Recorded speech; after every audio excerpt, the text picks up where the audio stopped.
You hear the mic? GearWebsites.com is your source for firearms-based playing cards and books. We also have mugs, shirts, and posters with designs that we've made live. Of course, we have patches. Every Friday is Free Patch Friday. We appreciate your support. Thank you for shopping at GearWebsites.com.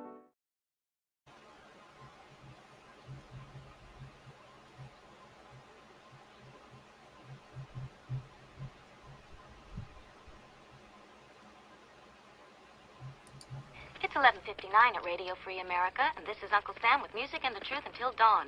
Right now, I got a few words for some of our brothers and sisters in the occupied zone. The chair is against the wall. The chair is against the wall.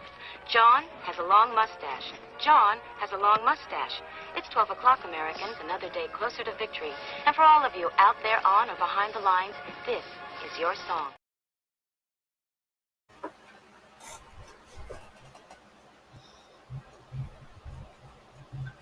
All right, welcome everybody to a late edition of the what happened this week on Instagram for 2A. We normally do this early in the day so that we can be the opening act for the Cape Gunworks show, but that didn't happen today. So we got the co-host who's being super lazy today. He's just laying here, but I have a belly to rub now.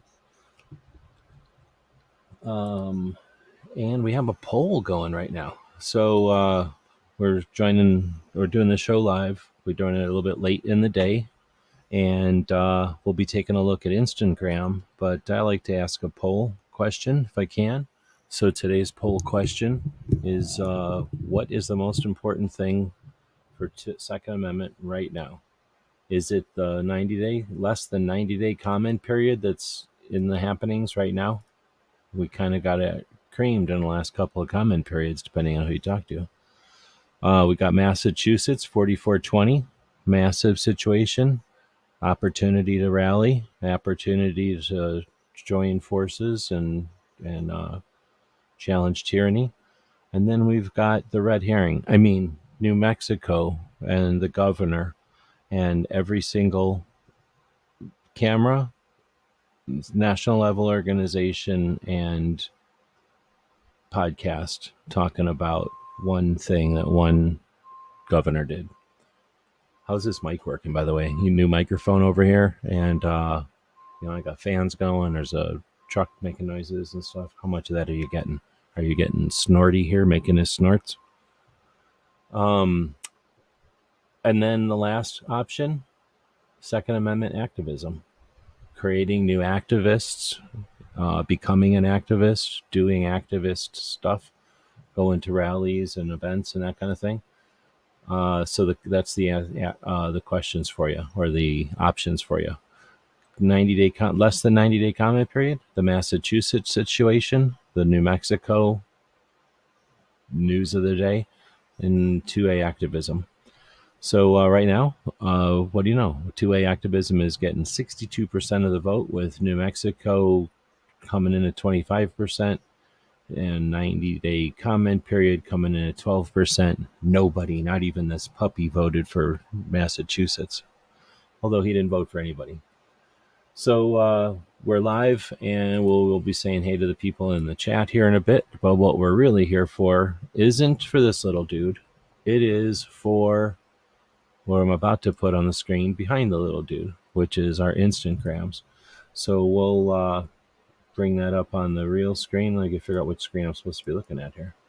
And we'll take a look at what happened this week on Instagram, channels that we follow, the accounts that we pay attention to, what they've done, and what's going on in their worlds, which is a slice of the 2A experience. Let's put a quick definition out there. When I say 2A, I don't mean guns. Like that's wrong. That's just the new age, my new speak. But guns and 2A have nothing to do with each other almost. Second Amendment is actually arms. So that means all kinds of stuff, including guns, but not at all limited to guns. You know how hard it is with 3 monitors? How hard it is for me with 3 monitors? You can tell by this little monitor down here. I can't figure out where my mouse is and what screen is what. I've literally lost what screen is what. So let me try to get my bearings here again. Where is my mouse? There's my mouse. I can bring this over here. Okay, I think I'm figuring it out. Here's Instagram. We can drop the comment for now, and then that'll bring Puppy to the bottom. And if Puppy doesn't start doing something better than nothing over here, then Puppy is going to lose his window because he's just taking up space over here. Okay, I think I have finally figured out how to get everything off the screen. Now let's go over to Instagram and zoom it in. Here we go. Ugh.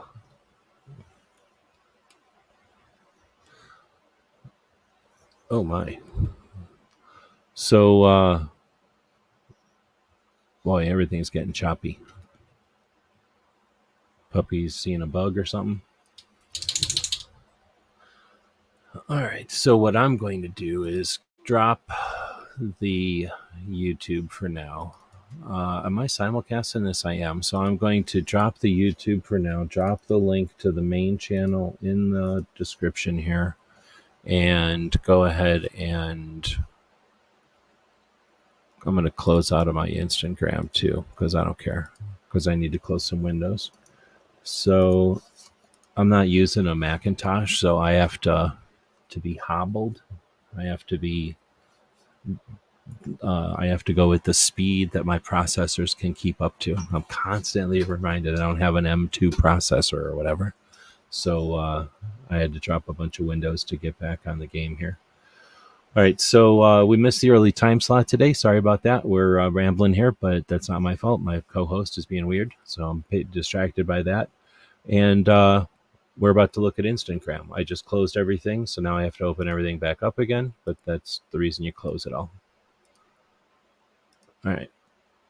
A lot of shows that prepare all this stuff ahead of time and it all happens smoothly, that's known as fake. That is not actually happening. That's a bunch of stuff that's scripted and designed to create programming. All right, so we're going to go to the saved section of Instagram, and we're going to go into the everything I've looked at over the last week, or everything I've saved, and we'll talk about what that means in a bit. And if anybody can remember where I ended last week, thank you very much, because I can't. I think I remember seeing this hand leather worked guitar for all the people that like the guitar out there. Then let's start with this one. It says 7 days ago. We're going to start with this one. How's this mic working? Any feedback on this mic? Let's bring this up a little bit because dude is not going to sit still. It's being weird over here. I apologize for my weird co-host. And to all those people that can't handle a dog in a Second Amendment chat, get out of here. Leave. What are you even doing here? This dog is going to be here, and he's here all the time, so you can get out of here. All right, so we got Gunmetal Guy saying, hey, thanks for being here. That was earlier today, I believe. Same with Mike White. Thanks for being here at the early part of when we set this thing all up earlier today. Gunmetal Guy was here actually at 3 a.m. when I set this thing up. All right, I'm taking off his little business over here. He looks weird having his business on. Let's see. Then we finally catch up. Unapologetically Armed is the first comment here at this new time slot. Second Amendment activism, ensuring folks are aware of all the above poll options. I really think that's the all the above option, really. But it's better than that because we wouldn't have these attacks once we're competent at defending ourselves. We will no longer be attacked anywhere near the way that we are now. Right now, we are a convenient enemy when necessary, and lots of people play into the game. So whenever they need to, a la New Mexico, they can just change the whole narrative. Boom. As quick as one little thing, they can change everybody's focus.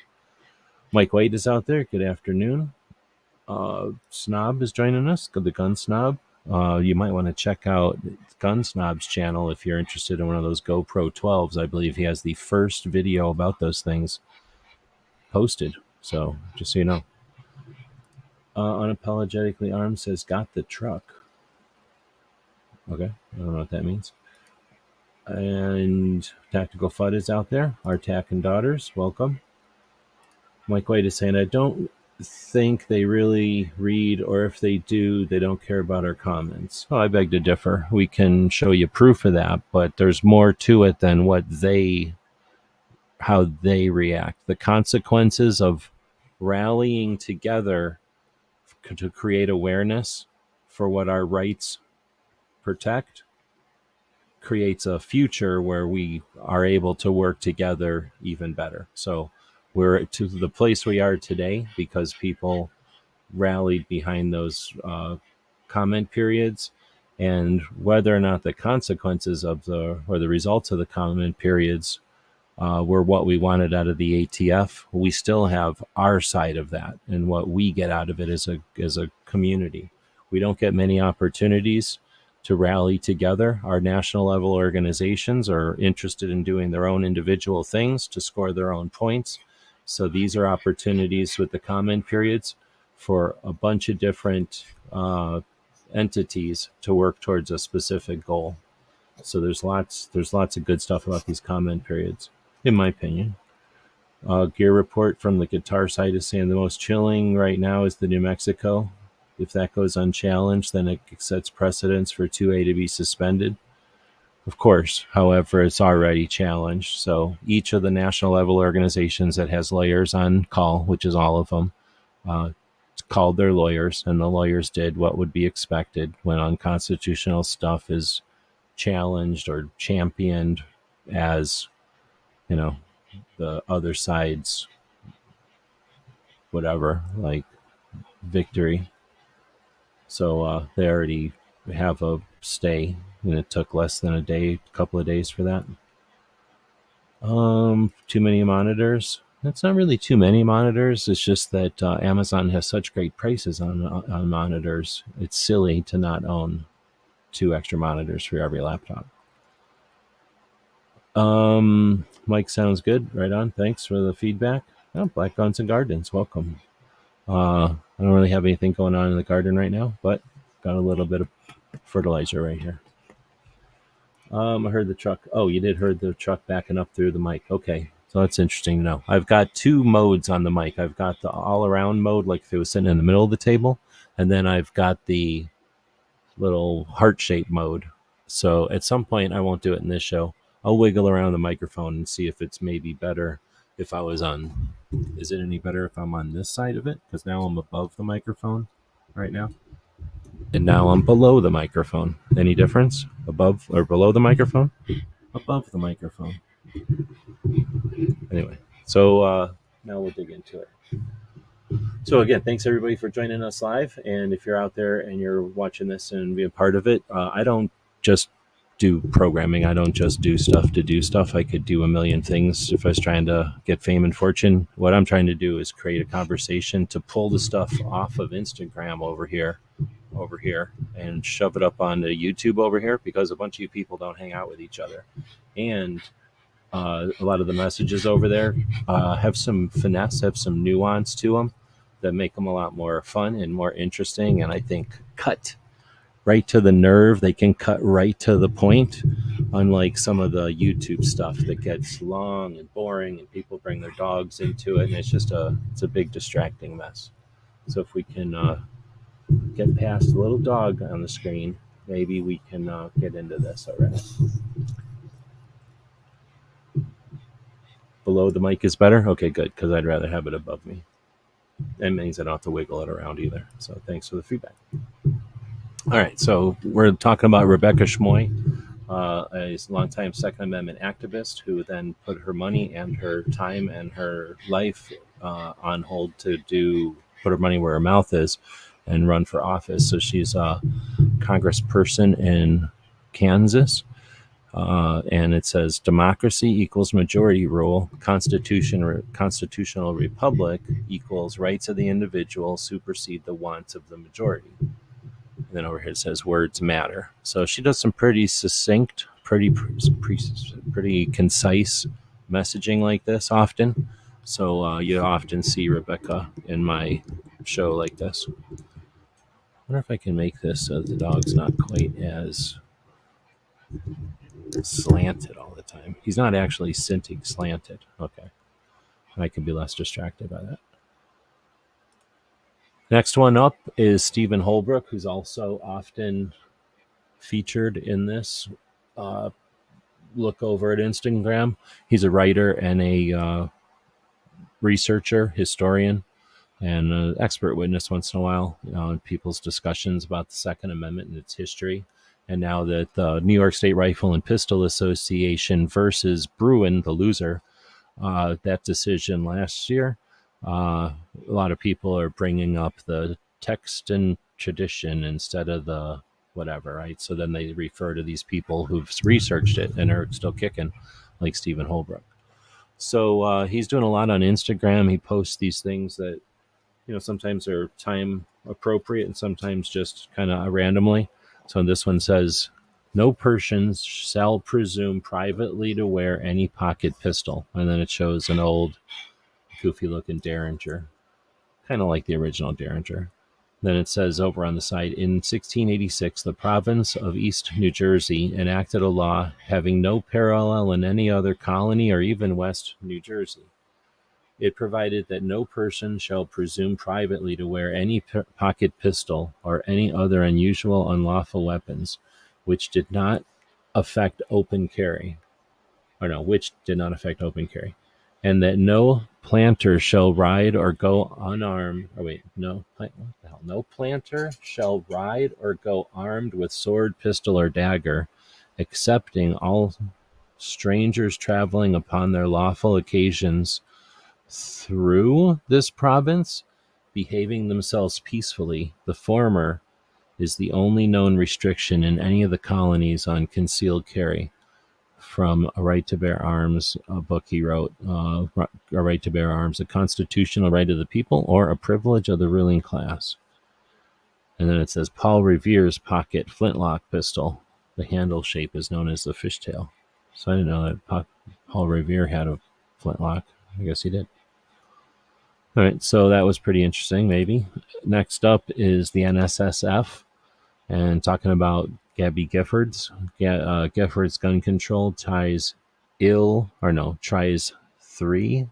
I don't know what that means. Does that say ill or 3? Fundraising scheme.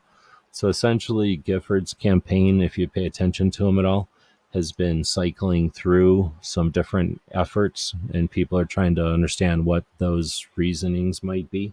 But essentially, they're looking for funding. They're attempting to find more funding. I got to drink some coffee here. Hold on. Stick up me drinking that coffee.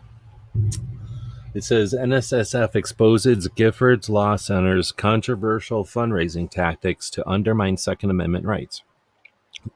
Second Amendment protected rights. Learn how they exploit legacy planning to fund baseless lawsuits against firearms manufacturers. Stay informed, protect your rights. Read the story on their blog, on the NSSF blog.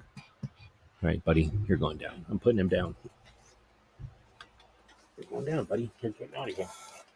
You won't shut up. So you're going down. All right, you got rid of the puppy. All the people that hate little puppies can be happy that he's now out of the picture. There we go. So,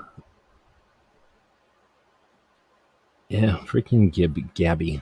So, she's from here in Tucson, so we've known Gabby for a long time. And her project, her organization, which has already changed names a couple of times, is worthy of paying attention to because it's one of the main Bloomberg chess pieces. So paying attention to these might be interesting on the grand scheme of things, on the big playing field, on the to know what they might be up to, what they're thinking. Right now, though, they're trying to encourage people to leave their legacies, to leave their inheritances to the Giffords Law Center. Interesting. To have the, well, it's just interesting. It'd be maybe an interesting conversation for a panel discussion. Ever heard of Michigan? The Michigan Coalition for Responsible Gun Owners, MCRGO. So Rick Ector is saying, my birthday is this month, and I want you to celebrate with me by contributing a tax-deductible donation to my choice of charity. The Michigan Coalition for Responsible Gun Owners is a deserving organization. They have helped my organization, which is Legally Armed in Detroit, train thousands of women on how to safely operate a personal defense tool. I am honored by your support. So, true story. So that's Rick Ector, who does the ladies training event each July. And as he says, it's his birthday month. I think that's one, it's cool because months are better than specific dates. There's no reason to give people your date of birth.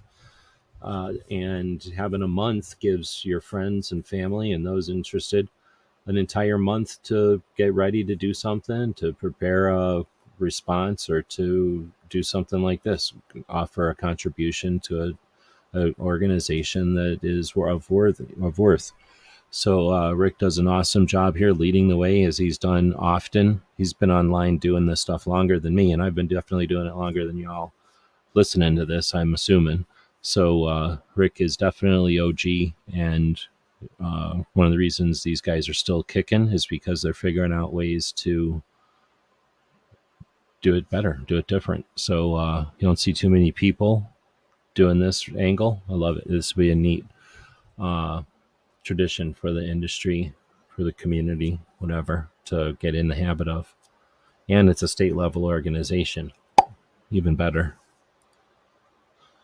By the way, Michigan has like 4. So if you don't like that one, find another one. There's a whole bunch. Hey, don't make a bunch of noise up here and then go down there and make a bunch of noise. So now we have Teresa Inniker from New Jersey. And she says, listen to Susan from Missouri asking the good questions. Yes, you should challenge this. And then let's see what it says here. Had indeed been a part of this brief. So in the table of contents, it caught my eye that place of worship was listed among the restrictions that they were arguing as unconstitutional. Again, don't get me wrong, I completely agree. But here's the thing. In Missouri, we still have restrictions on carrying in churches. So does this mean if someone were to sue the state of Missouri for infringing on their right to carry in their church, that our state's attorney general would be on the side of the plaintiff, asking for a friend? So there's this case in Maryland. Maryland shall issue, and other plaintiffs v. Montgomery County, Maryland. So a group of 19 state attorney generals have filed a brief arguing that the Maryland County sensitive places are unconstitutional. So here's how this works. Susan, who's out in the chat right now, makes a post about a situation in Maryland which has raised the attention or gotten the attention of 19 states attorney generals. So the attorney general, the head law enforcement in 19 states are so upset by the situation in Maryland that they've done this action. So Susan in Missouri is posting about that, and now Teresa in New Jersey is posting about Susan in Missouri, posting about Maryland, posting about 19 states being aware of this. And now I'm in Arizona posting about Teresa in New Jersey, posting about Susan in Missouri, posting about what's happening in Maryland. That's how this kind of stuff works. That's the web, that's the network, that's how the logarithms see stuff, and that's where you have value. I am one person, Teresa's one person, Susan's one person. We can illustrate this because we're talking about this specific path or chain of events. But what we're not saying here is G23 links to Susan, Gizzard links to Teresa, Tony Simon links to Teresa. There's other links. People don't link to everything. People pick up where it comes close to them or where they gets on their radar, and that's how this stuff works. When we exercise these simple things, we become more competent and understand the mechanisms. When necessary, we're able to master their use with the results and the consequences that we desire. So it's frustrating to someone who's understands what potential we have when we don't exercise it. So it's interesting in this post, not just for the reasons here that, is going on, the situation in Maryland, which is similar to the situations in other states. And because of that, we're able to show the situation for what it is, that it has two sides and that they're ignoring things. They're taking things for granted when they present a one-sided view of it. And unfortunately, that's what the representatives are taking action on. So our opposition isn't just that the fact that they're doing it, but our opposition is also attempting to explain our position. And that's where we've made a lot of gain. We have done so much since 2015 or 2017 or 2009 or 2000, depending on where you want to drop a pin on the map or the timeline. But this is a great example of not just the topic at hand, but how that interconnection works. All right, going back to the DC project, we got Diana Mueller, who is the lady who put together the DC project in 2015. She was after being a Tulsa police officer for 23 years. She's also a competitive shooter. And one of the other hats she wears is the Ambassador Academy, which is a week-long group or week-long event for people who want to become professionals in the firearms industry in different realms. So this is something like a $3,000 event that is all inclusive and is a pretty impressive opportunity. And there's plenty of people that show up and pay full price, people that are doing this for real and want to hone their skills and work with people that are at that level.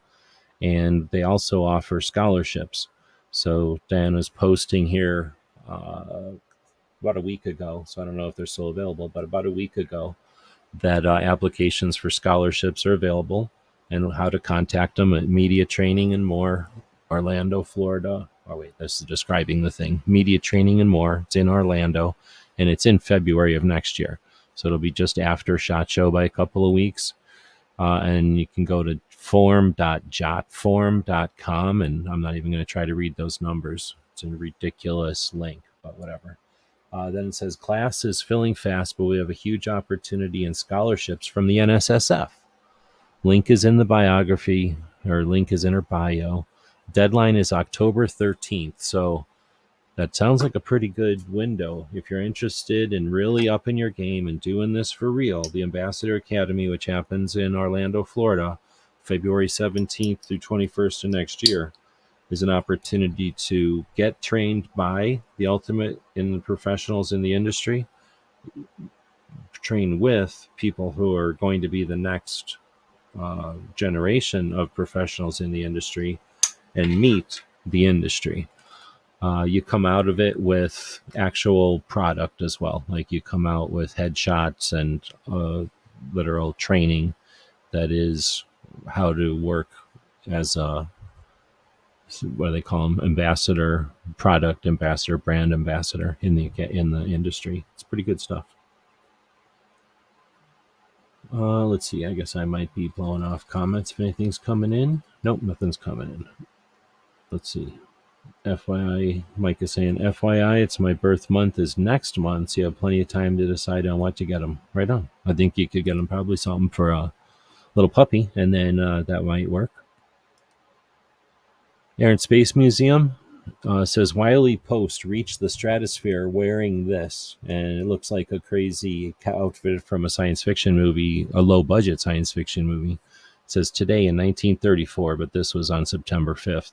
So September 5th, 1934, Wiley Post reached the stratosphere in his Lockheed Vega called Winnie Mae. The aircraft didn't have a pressurized cabin, so he wore a pressure suit and helmet designed for him by B.F. Goodrich, the company. The odd-looking getup, recognized as the world's first pressurized flight suit, is in our collection. So that's the kind of neat stuff that you can find out about if you're interested in the way that we got to where we are. Air and Space Museum. That's the one in Ohio. There's good stuff in Ohio. Don't let anybody tell you any different. So we got Gun Culture, which is Professor Yamane at Wake Forest University, and he's saying, I asked my sociology of gun students in class yesterday to write down one word that encapsulates their gun range field trip experience. Here are their responses. More reflections on this coming up on my Light Overheat YouTube channel and Gun Curious blog. So the professor has a portion of his class where he allows students who want to take a field trip to the range, and it's like a private, kind of a small private range, and they're there and they have the whole thing to themselves, so it's very few distractions or anything going on. And he gives them some what am I trying to say, some basic overview of the firearms, and then an opportunity to shoot them if they want, I think.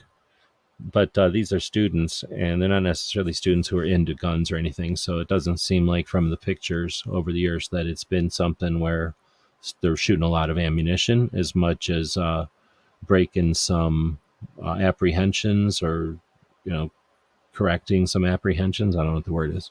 So anyway, he has them write down a single word. I'll go through and read some of the words that were written here. This is great if you go through and look at some of the photos that he posted prior, to see the way the students were standing around kind of watching and experiencing it.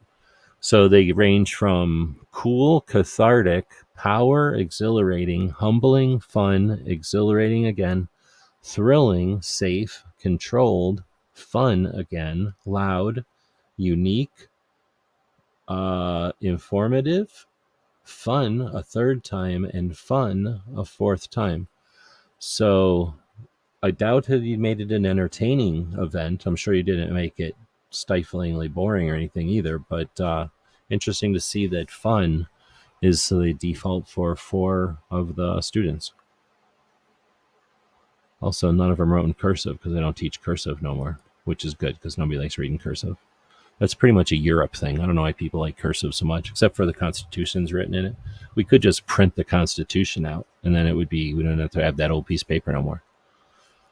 Back to Stephen Holbrook. He's got some pictures of some redcoats set in here. It says, reports of seizures of arms by the British and of attempts of Americans to obtain arms fill the newspapers of the mid-1700s. In 1776, a typical issue of the Virginia Gazette noted, they write from St. something, that the commander-in-chief of the maritime department there had ordered 4 American vessels laden with muskets, pistols, swords, bayonets, and whatever C is, to something to give up their cargoes and proceed home in ballast.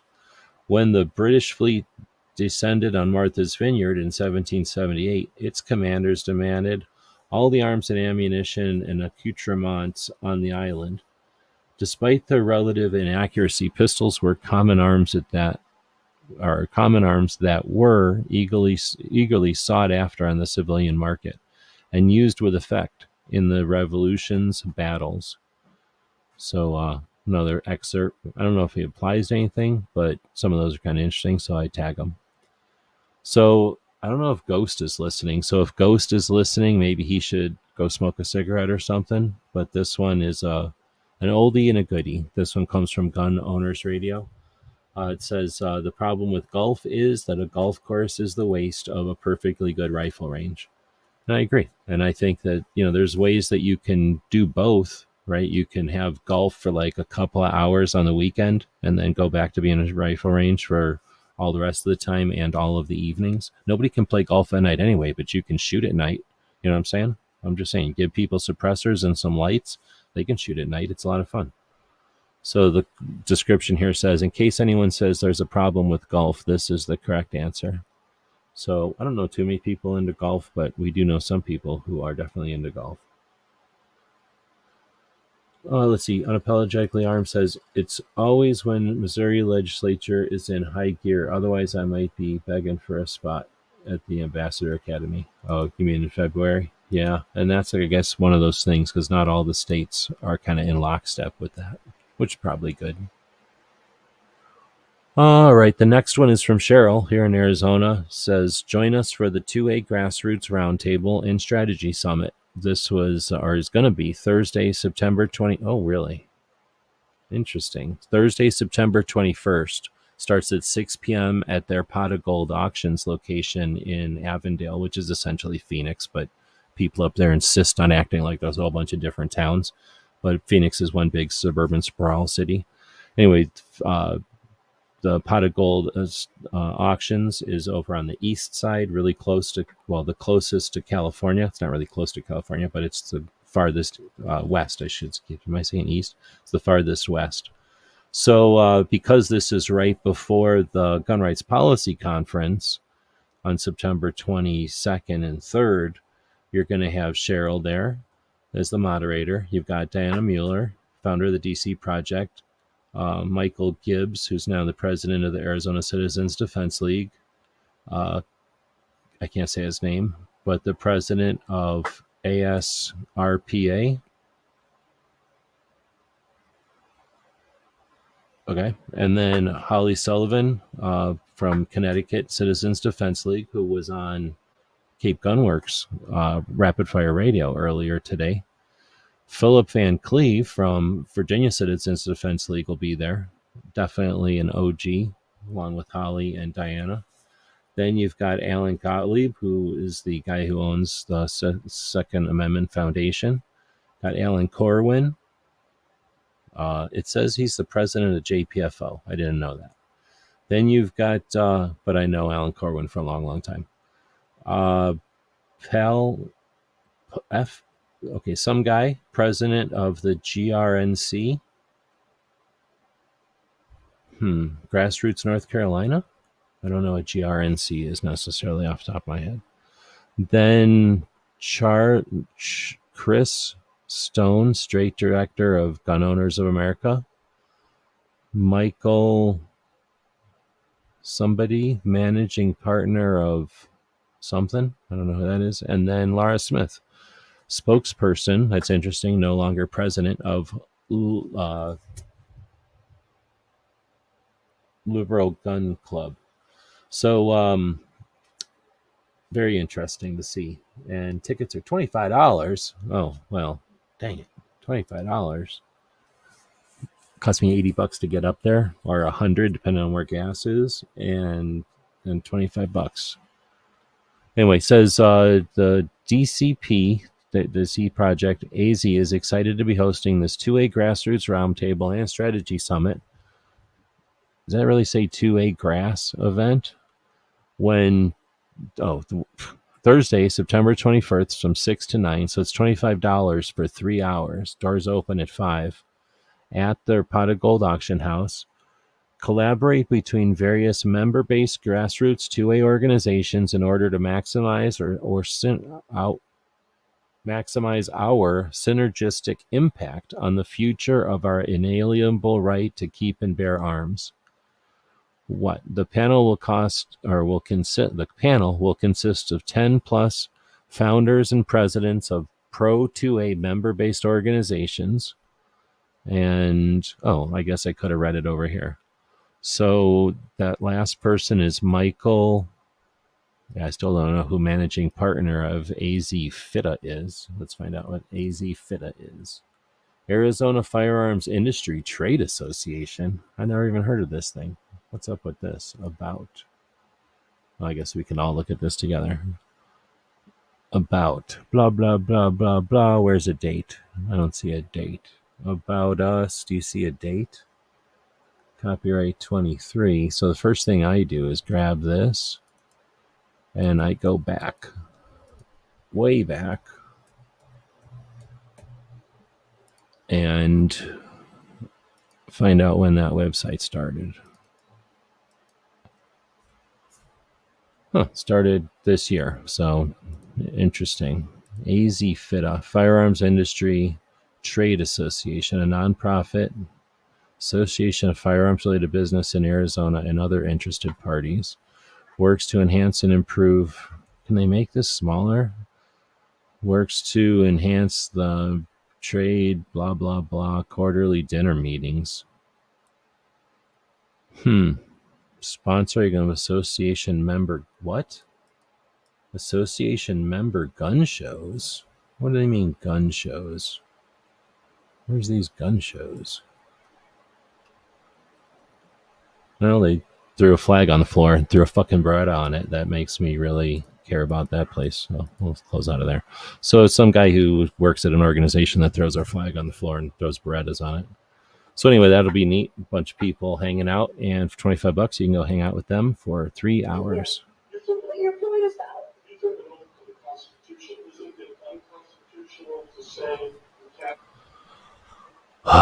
This is like if you were trying to go somewhere and your kid is like, hey, look at that dog. And then you're trying to go somewhere and then the kid's like, hey, look at that dog. And then you're trying to go somewhere and then the kid's like, look at that dog. And then you're trying to get somewhere and the kid's like, look at that dog. At some point, you're not going to keep looking at that dogs no more.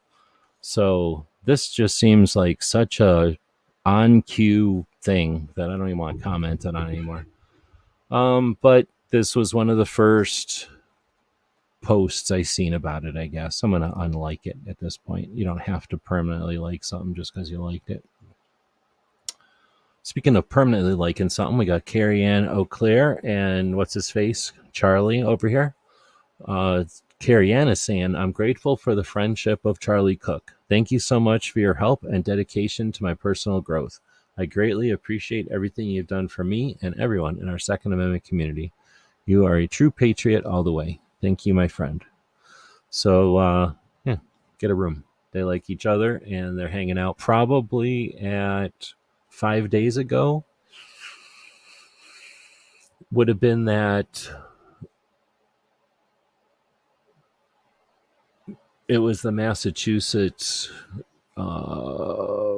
thing, right? On that Sunday thing in Massachusetts. No. I don't remember what thing that was. Let's see. Oh, it was the goal event. Thank you very much. So, let's see. Bummed I won't get in. Oh, you're going to go to Phoenix for that stuff? So, you won't be able to go to that event? That's too bad. Snob is back. We managed to get through it here. Mike is saying, I bought gas yesterday. It was $5.25 a gallon at a cheap place in Southern California. That makes me glad that I took my road trip when I did. Actually, you did take your road trip at a good time, cost of gas-wise. It's creeping up over $4 here in Tucson. It had been setting at like 3, not 2, but 3, low 3s for a long time. And now it's definitely high 3s and up over 4. I have to get gas here in a bit, so I'm not digging it. Let's see. Next up is Gun Owners of America, and this is saying about the ATF publishing their universal registration rule. So that's what they're calling it. Action alert, ATF just published their universal registration rule. GOA members have 90 days to comment on this gross abuse of power. Really, doesn't everybody have 90 days? But whatever. So action alert, the proposed ATF universal registration check rule. Is that what they're calling it? I don't want to call it that. Was officially published today. We now have 90 days. We have way less than that now. It's like 85 days to submit comments on why this rule is a gross misuse of the executive branch. Tell them. Buying firearms and selling them is a basic right protected by 2A. Universal background checks are only enforceable with a gun registry. My right's my property. Registration leads to confiscation. So be scared and grab your guns and cower. How about we not do the boring ass old narrative? These are a given and don't need to be even said because everyone knows this. But what we could be doing is changing the narrative already. So what am I going to do? It's the national level organization. They make about the fourth, if you count the NRA, and then you get rid of the one that nobody pays attention to that makes all the money. And then you get rid of Second Amendment Foundation, who makes more money than them. Gun Owners America makes the most money. So they're making the fourth largest amount of money under NRA, the one nobody wants to talk about, Second Amendment Foundation. So, this is what they're going to give us. What did we see from Second Amendment Foundation? Nothing. NRA? Nothing. So the other one, of course, nothing. So what are we going to do? This is what we get. Same old, same old. Is that easy to read? Are we calling it the universal registration rule? That sounds dumb as hell. Anyway, so next we get Cape Gunworks, an individual gun shop attempting to create awareness. Protect the Second Amendment, Stop Bill 4420. So this is the Massachusetts kind of wish list of anti-gun stuff that had attempted to be pushed through out of session earlier this year. It couldn't go through, but they put it on pause, and they anticipate that coming back up through the normal process this year still in a few weeks, months. I'm not really totally sure. I think the 27th of September, or I don't know if I'm wrong. Unapologetically Armed is saying $3.89 in South $3.89 for gas in Southwest Missouri. It's always cheaper in the middle of the country because they can float the gas up the Mississippi on top because it's lighter than water. So they'll just float most of the gasoline up the Mississippi, from what I understand. And that's why it's so cheap in the middle of the country. Then you got Goal in Massachusetts saying, this is what a tyrant looks like. The New Mexico governor has banned the carrying of guns in Albuquerque for 30 days because of a public health emergency. This is a true inflection point in this country. The Constitution overrules your petty degree, Your Highness. Oh my God, I'm tired of this. So I don't know how many people are tired of this stuff, but seriously, you know when you're being played, right? Like, this isn't real. This is an attempt to not do the comment period. I mean, I can't see it anymore, obviously. Triggrology is saying, let's see. So he went to an event in Southern Arizona or Southern California, Central California, wherever he's at. And it was some kind of gym or something. So I don't know if I linked to the one where he really says the thing. So essentially the people are up on that stage. He's only a couple of rows back, so he's right next to the stage. And there's quite a few people there. And when this post here is him saying that they didn't really offer any security, but they also required that no one be able to protect themselves, essentially. But then he posts another post where he asks a question kind of out of order to the people on the stage. So I'm not sure if I dig that so much. We're trying to make a point, but when the rules of order or whatever are not obeyed, then people will tend to not listen to the message at all and reject the messaging. So I think there's something to be lost, and I don't know if there was much to be gained by just shouting out our position. It can be seen as aggressive. I think there's too many negatives. All right, Gun Owners America, it says Alabama school suspends a first grader for making a finger gun. I can understand Fox News trying to make something out of nothing, but Gun Owners of America, a minute ago, you're posting about the comment period with this like shit ass graphic that, fourth largest national level organization we got.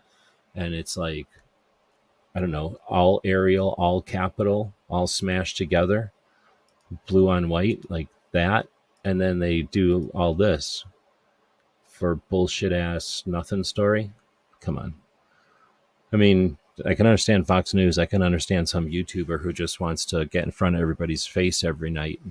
Oh yeah, I can tell you about whatever happened on the news that's appalling or annoying or whatever. But national level organizations, I don't think you need to fill airtime. Speaking of national level organizations, Pets for Vets is pretty fun.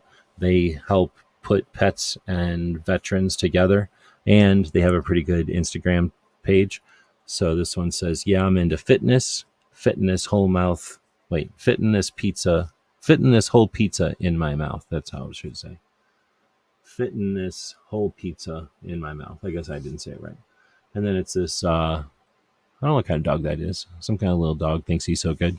Leaning over there in front of a little, let's say a medium-sized pizza.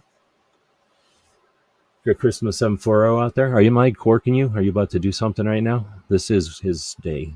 So I apologize if I'm corking. I just missed my time slot entirely today. Steamrolled right through it. And I wanted to salvage the show while it's still the day. Gun Culture, who we talked about earlier, posted this one. This is from Oscar Wilde. Anybody can sympathize with the sufferings of a friend, but it requires a very fine nature to sympathize with a friend's success. It's interesting. So, I don't know what's going on with that, but hopefully you're happy with people that are successful. We'd be better off if everybody was successful on our side, right?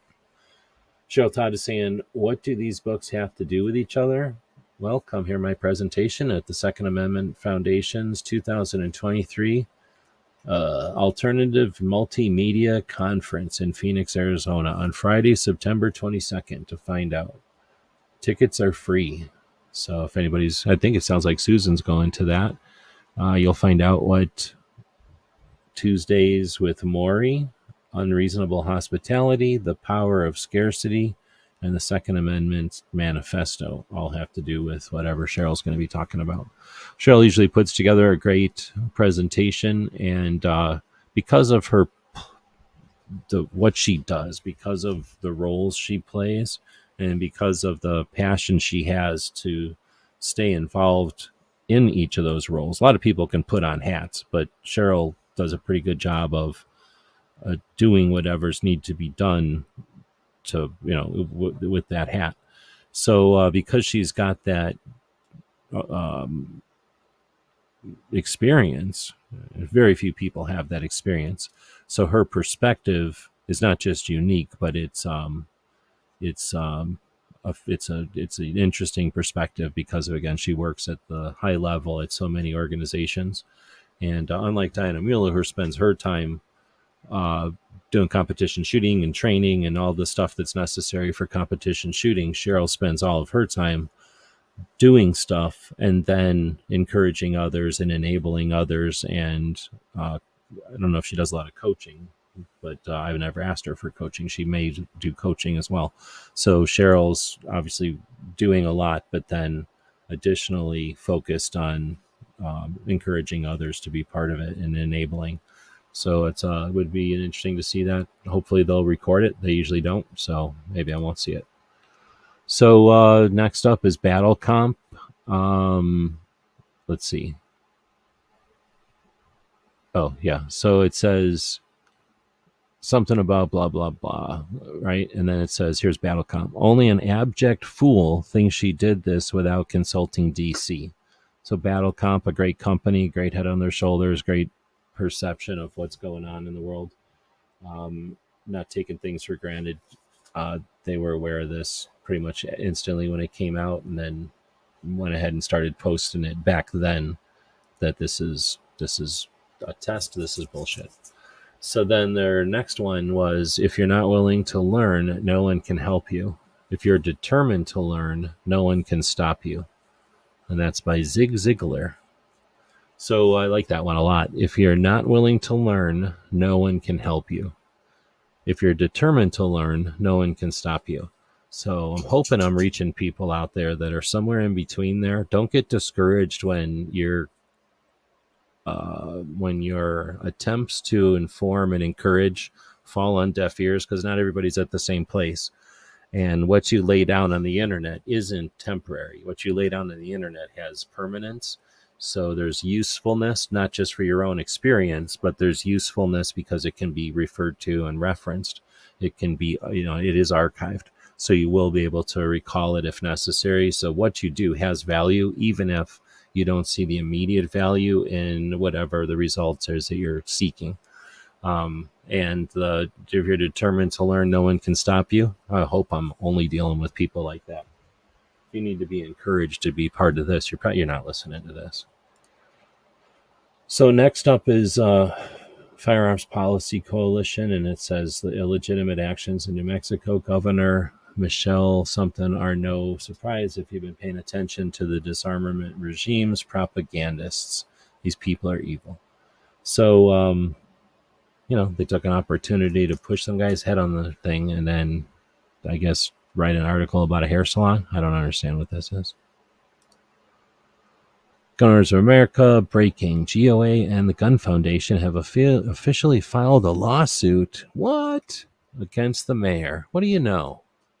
So the mayor of New Mexico got up and said, let's play tetherball. And the national level organization said, we can do that. And they did. Puppy doesn't know what I'm doing, clapping like this. Foss, I don't know. I don't even know what to say. I mean, he's a friend or whatever. He does good stuff out there.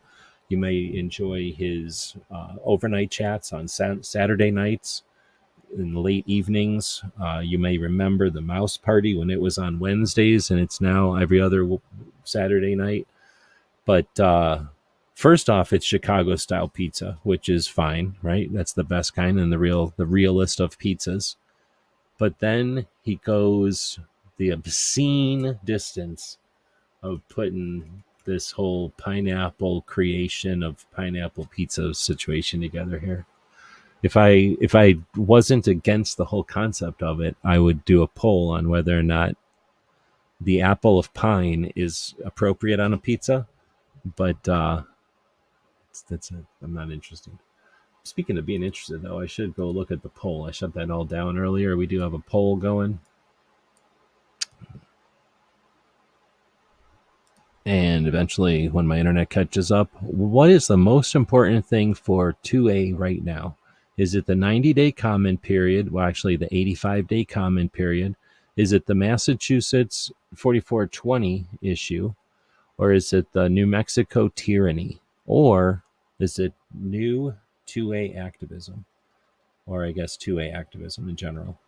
The most important thing, according to listeners right now, well, you're not listeners because you're participating in the poll. According to those here with us today, is activism, 57%. And here's what's ironic. Everyone who actively participated in this, the rest of these people ignored the activism part, even though they actively participated in it. But anyway, 36% are saying tyranny in Mexico, New Mexico, new tyranny in Mexico. And nobody is saying Massachusetts. And then 7% said 90-day comment, the 85-day comment period. Comment periods will come and go. And the other side uses those to determine whether or not we have an opinion, whether or not we care. So next up is the tactical medic. I'm going to leave this one out here because I don't know. So tactical medic, good friends up in Phoenix, and they sell a bunch of first aid stuff. They're medics, tactical medic as the name implies. They do a lot of training. They host a lot of training at their location in Phoenix area, and then they sell patches. They're big patch people. But in this case, I don't even know what I'm looking at here. It says Sugarland's Syrup and Waffles.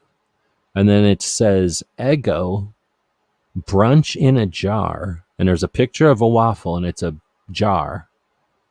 And then it says sippin' cream. Does anybody know what this is? Is this a jar of some kind of cream that you pour on a waffle? See, there's like a bowl over here with cream in it. And then there's a waffle over here. And there's some bacon over here. So I don't know where this jar comes into. Does anybody have any idea what this jar is? And then it's a jar of Eggo sippin' cream. And it costs $20 freaking dollars. $20 freaking dollars. So I don't know what's up with that. Oops, I'm clicking the wrong thing. Nope, totally clicked the wrong thing. Let's go back. What the hell? All right, let's go. I have to zoom in, out a little bit. Out. And then go back to my page. We're looking at our saved, and then we're looking at all of them. And how far were we? Not very far. We still got a bunch to go. So we were just looking at that sippin' cream. So if anybody knows what Eggo sippin' cream is, I'm definitely interested. So here is Clearing the Chamber. She's the only person I've seen that did a post about 9/11/12 with Benghazi. It's alcohol. Are you kidding? No. Are you kidding? Breakfast alcohol? What? Holy moly. I guess everybody's got to eat breakfast. So anyhow, Benghazi happened in 2012, and there's a bunch of people that are, I don't know, deniers of Benghazi, I guess. And there's a bunch of people that make an effort to remember it since it happened on the anniversary of 9/11. I don't know. So I'm not going to make a big point of it, but, do yourself a favor, especially if you're ever alive since 2011, or 2001. Think about how the things have changed, and maybe use that as a metric or a gauge to other things that have stayed or changed as traditions for a long time. Oh, okay. Yeah, I would have no idea. I figured it was some sort of syrup or something, like a fancy syrup. All right, so now we have gun policy, Firearms Policy Coalition. 2 days ago, the ATF engaged in the business proposed rule has been published. The 90-day comment period is open. And of course, focused in on two people for some reason, and the ATF logo in the background. Whatever, but at least it's better than GOA's white and black nothing. So let's see. It says, let's get after it and crush the ATF's tyranny before it starts. You can find the comment portal for the engaged in the business proposed here. federalregister.gov. Okay, so it is at federalregister.gov/documents/09/08/19177/ definition of engage in the business as a dealer in firearms. What a bunch of a-holes.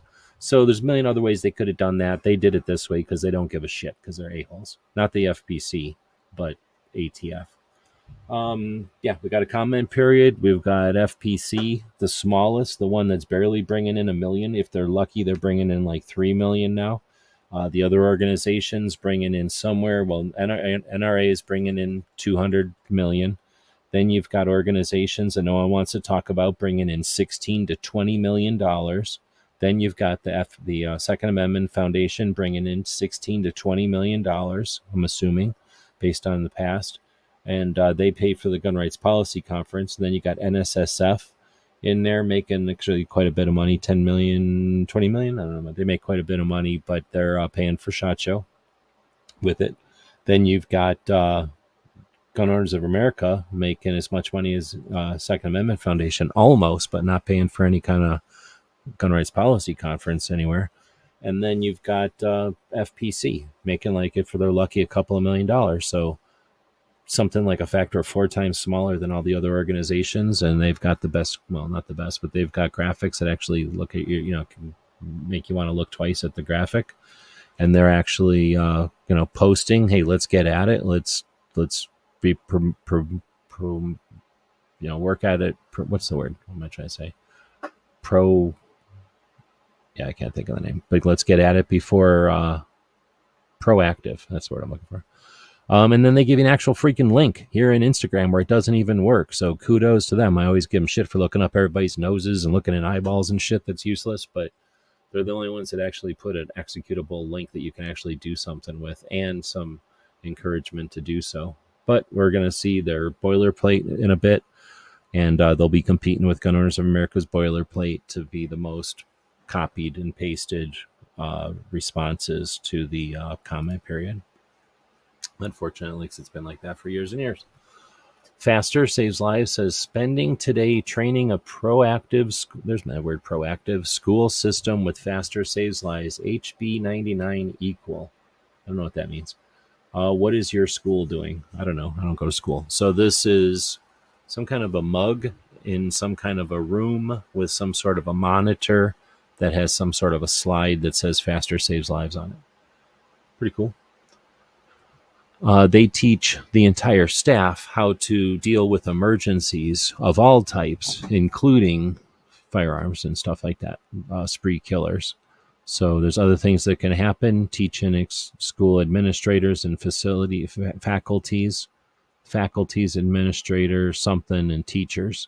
So it involves the entire school and all emergencies. We'll keep moving on. Then you get, this one's pretty good. Is this music? Oh, it is. So it says, in Cincinnati, 2 men armed with a grasshopper apparently stole $25 from a restaurant's cash register after using the insect to scare away the cashier. The 2 men in their 20s walked into the restaurant brandishing the grasshopper, which is big but harmless. They thrust it at the cashier, who is 22 years old, who ran away. I don't know. I just thought that was kind of interesting. Kind of funny. Kind of interesting at the same time. It says, every town comes out from behind the curtain. So NSSF is posting a close-up of somebody's Every Town button. For years, the gun control organizations have been seeking to dismantle the Bipartisan Protection of Lawful Commerce in Arms Act, the PLACA. That's the crucial federal law shielding firearms manufacturers and sellers from frivolous lawsuits designed to bankrupt law-abiding businesses by blaming them for the criminal misuse of lawfully sold firearms or drive the industry to its knees and impose gun control through court-ordered settlements. It is what former Clinton Secretary of Labor Robert Reich dubbed regulation through litigation. Gun control advocates have unsuccessfully urged Congress to repeal the law, falsely claiming it provides total immunity from all lawsuits, a falsehood regularly repeated by President Biden, even though the media has fact-checked him and said it's not true in court. These groups have unsuccessfully challenged PLACA's constitutionality. Now, the enemies of the Second Amendment have opened up a new line of attack on the PLACA, surreptitiously led by the Bloomberg-funded Every Town for Gun Safety. They have convinced a few blue anti-gun legislators to pass an unconstitutional public nuisance anti-PLACA statute. These statutes attempt to end run around PLACA to set the table for a renaissance of reckless lawsuits against members of the industry. NSSF is challenging the Everytown-backed laws in New York, New Jersey, Delaware, California, Illinois, Washington, and Hawaii. NSSF is committed to preventing Everytown and other gun-grabbing organizations from destroying our industry, and with it, the Second Amendment. All right, NSSF. They're offering the information that's important, but they're doing it in a wimpy, like, lame way. But what are we going to do? That's all we got. So thanks for offering it. Do it better next time. How about that? Then we have the Gray Man brief, Second Amendment brief, Nebraska. You ever heard of Nebraska? Democrat-controlled cities have begun passing ordinances through mayoral executive orders that partially preempt a new state law that removes the requirement to obtain a concealed carry permit and related training for citizens aged 21 and older. In Omaha, the mayor signed an order banning firearms at all city-owned or leased properties, including parks, trails, and public spaces, sidewalks, and libraries. The bill went into effect August 31st, does away with the need to purchase, the state bill, which went into effect August 31st, does away with the need to purchase a $100 state permit and pass a safety course, which can cost as much as $250. Open carrying in Nebraska is legal without a permit for anyone at least 18 of age that's not prohibited from possessing a firearm. The law does not remove a background check or a firearm purchase certificate permit requirements. And then they say to read their brief. So this is interesting because this is somebody who's more of like a prepper channel, more of a pay attention to the political news and the strategic news, the tactical blah blah blah, like the stuff that's tactically relevant to people's decision making. And they're bringing up Nebraska. So is it a slow news week, or is Nebraska and their weird non-state preemption thing that big a deal? I don't know. I know some people in Nebraska who would say it's a big deal. All right, next up, let's let Philip tell you what he's saying. Culturally, that had the things that we like to talk about and hear about. I wanted a place for African Americans that were seeking some refuge, where they would not be diminished for their perspective on politics or how they dressed or who they loved. I wanted a place for people that was home. That's what I wanted when I started NAGA. Because when you come to NAGA, two things are going to happen. We're going to give you a high five, we're going to give you a big hug. And the one thing we're not going to do, we're not going to judge you. Everyone is treated right. Everyone is treated fairly. There is no, you have to walk alike, talk alike, and dress alike type of mindset. We've been through that for literally hundreds of years. We don't want that. All right, so I have no idea what the hell he's talking about there, but you can start an organization or whatever you want to start an organization about. My question is, was there some kind of lockstep that the gun industry ever did? The answer is no, of course, but there might have been a perception, and that's a perception that is not an educated perception. That's a perception that's engineered by the manipulators who are trying to change that Overton window. So when there's the connotation that gun owners, or the manufactured perception that gun owners are, and then fill in the blank, whatever, something negative, right? Whatever it is that you are, here's whatever you don't like. That's what gun owners are. If that's the messaging, then those people who could care less about guns one way or the other assume gun owners are the people that they don't like, right? And the people that are out to get them. So if that's what's being fed to people, and they said, and then people say, hey, you know what? I don't want to live without guns no more. I'm going to get guns no matter what. Are they challenged? Are they getting guns no matter what? Like in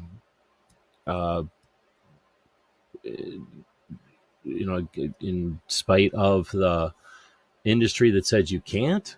Because that never happened. Or in spite of the perception that the industry wasn't going to invite whatever, ladies, people of color, young people, old people, people who can't speak English, people who shoot 9mm, like any subsection of the group of people that are out there. If you want to draw lines, there's always been this like, oh, I can't shoot competition because I'm not good enough. Like, oh, I can't go hunting because I'm not good enough or whatever. Like, there's always some perceived barrier, and then there's the real barriers, and then there's the uh, societal perceived barrier. So we did a bad job of marketing, of optics, or whatever you want to say, for many years. And it sounds like one positive, unintentional positive result is that NAGA started from a perception that the gun, I think what he's saying, what Philip's saying, is that there was a perception that the gun community wouldn't be accepting of new gun owners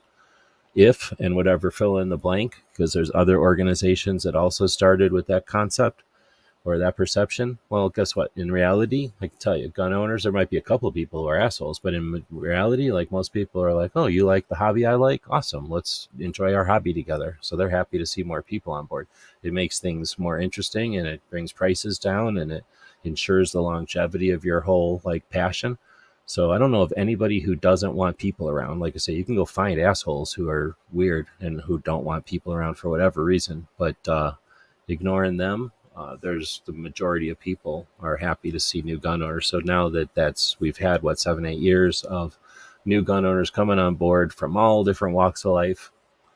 Hopefully we'll get past this concept that there even was. Well, I mean, there was, I guess, to some people. You can always have whatever perception you want, but this idea that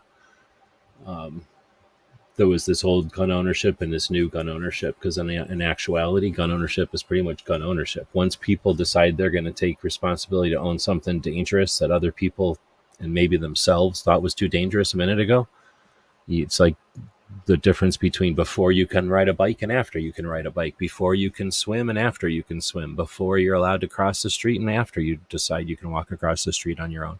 There's just that experience and maturity level that you gain when you're able to take on that responsibility. Anyway, so I thought that was an interesting post, but again, I'm kind of questioning. I would be cool to have a conversation with Philip about the perception of the community / industry / what's the other one besides community? Culture, because there might have been a culture thing too. And all that's changing now. But back in 2015, what was and what people perceived, right? That would be interesting. For some people, it would be interesting to archive that. Or maybe no one's going to archive it and everyone will just assume that everyone was a bunch of a-holes back in the day. Speaking of back in the day, you ever seen a Browning 1818? Or is it a 1918? 308?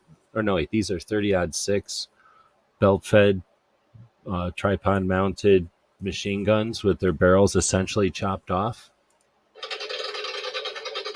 And a 70-year-old dude or 70-something-year-old dude shooting one in each hand while he's kneeling in his own backyard. Complete belts, not just like, oh, I'm going to shoot off 12 rounds for the internet.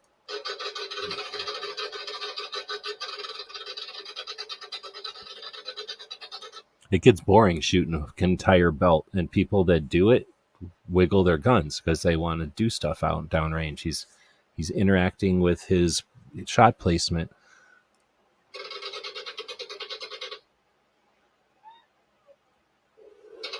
And he's done it enough times to not need to have some sort of weird reaction. You can always tell somebody who shot a gun a couple of times versus somebody who's only done it for pictures based on what happens when the magazine stops, when they're done.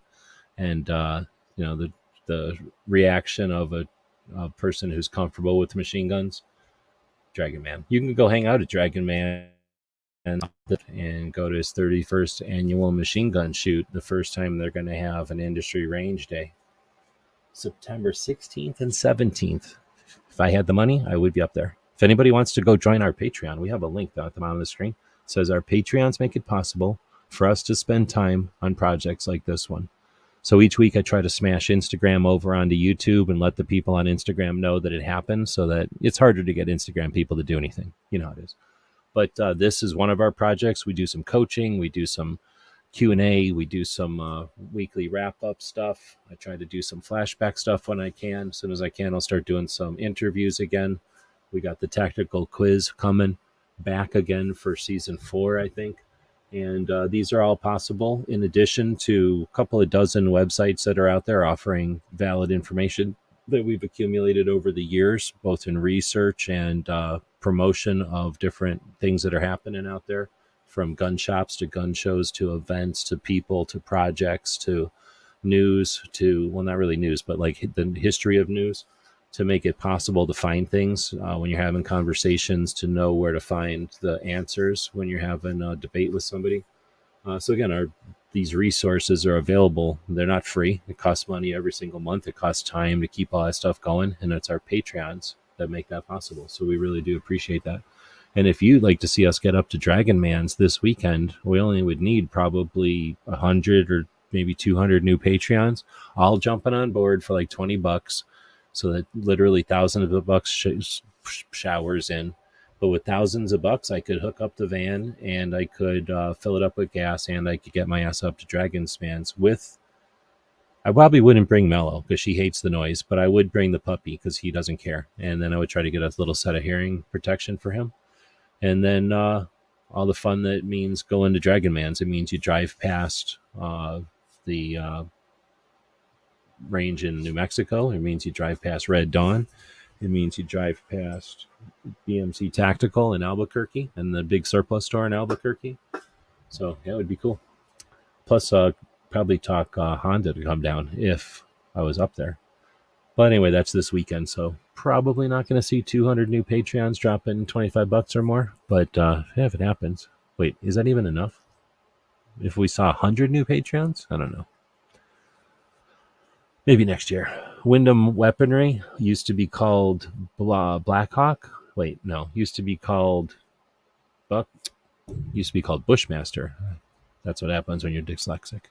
So Bushmaster got the ass kicked out of them, and nobody cared, and everybody watched them get crap kicked out of them, so they left, and the people that left behind looked at each other and said, well, why don't we start the factory again and call it Wyndham Weaponry? And they did. They kept all the machinery. They have the same people.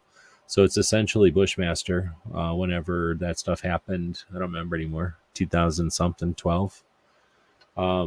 So it's been a while, and people like or don't like the quality of their work.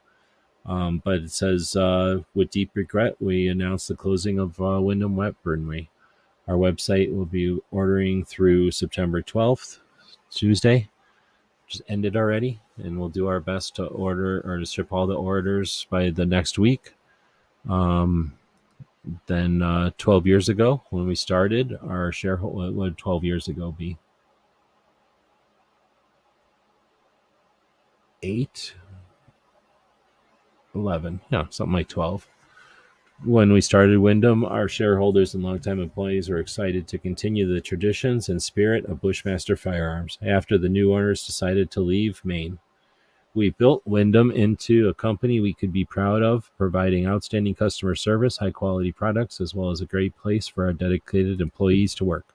The last few years have been a challenging time for the firearms industry, and we've struggled to keep the Wyndham dream alive for as long as possible.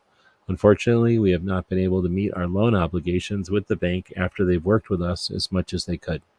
There was a glimmer of hope when we were negotiating with an investor to help keep Wyndham alive and healthy, but that just fell through. We have begun discussions with an auction company to determine the best course of auction for a full liquidation, which should happen within the next month or so. Our shareholders and employees truly appreciate your loyal support all these years. We don't always get a goodbye announcement / press release, so it's always frustrating and unfortunate, even when a company isn't necessarily deserving or the biggest, or it's just, no matter what, it's always a bad thing when we lose a chunk of capitalism. Next up is NSSF again. New Mexico's governor reveals empirical ambitions, constitutional contempt. I'm not going to read this because I'm sick of her already, but this is NSSF posting an FPC-style picture. Really? Do we need to see her baring her teeth? Do we not understand that she's a dumbass? Like, do we need to see her baring her teeth like this?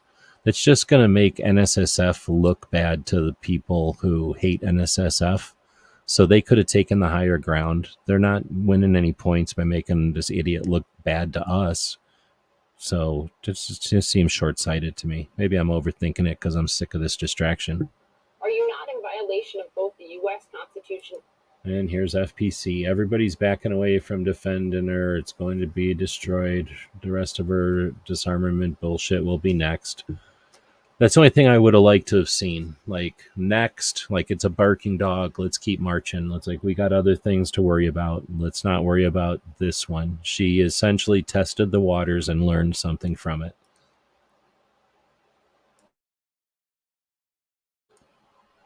The Asian Pacific American Gun Owners Association, APA-GOA.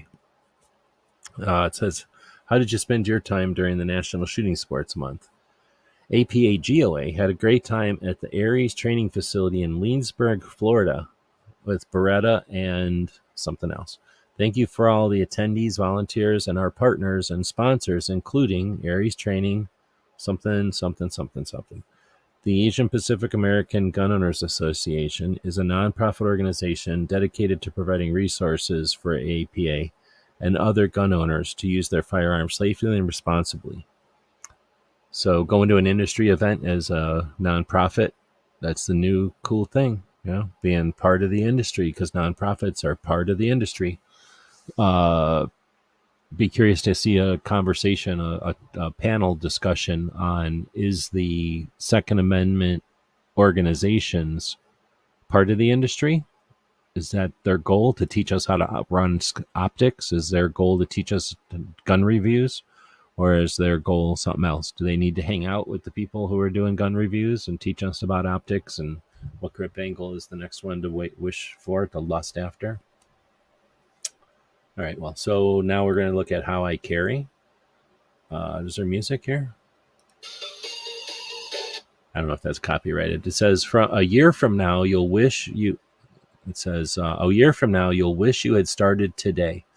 And then she does sort of a slideshow little thing where she shows a bunch of stuff like grabbing a gun and a loader and pulling it out of a holster and then shooting at some interactive metal targets. And then it ends with, what are you waiting for? And that's a good message. If you're going to wait around, then you're never going to get started. And if you don't get started, you don't get experience and get in it and start experiencing it. So it says, don't wait until the perfect time to get started. That time may never come. Take that class. Sign up for the competition. I'll bet you'll be glad you did. I finally carved out a little range time to try out the Glock Performance trigger in my G34 and a fresh box of 9mm from my friends at someplace. Both ran perfectly as expected. Yeah, right. I hate it when 9mm people have to act like their guns work all good because they feel embarrassed. Let's see. So then we got Cape Gunworks, and look at this. It's a bunch of dogs. Except it's copyrightable. So this one says No, I can't read them all. But there's essentially a bunch of little puppies that come into the shop, and they take pictures of them and what they're all about. So this says first timers getting acquainted. Matt brought good boy Joey in for a visit. Number of days since Arlo ate someone's lunch, 0. Today is the day Arlo needs the most coffee. Smile. In-house security. There's Arlo again. Pistol.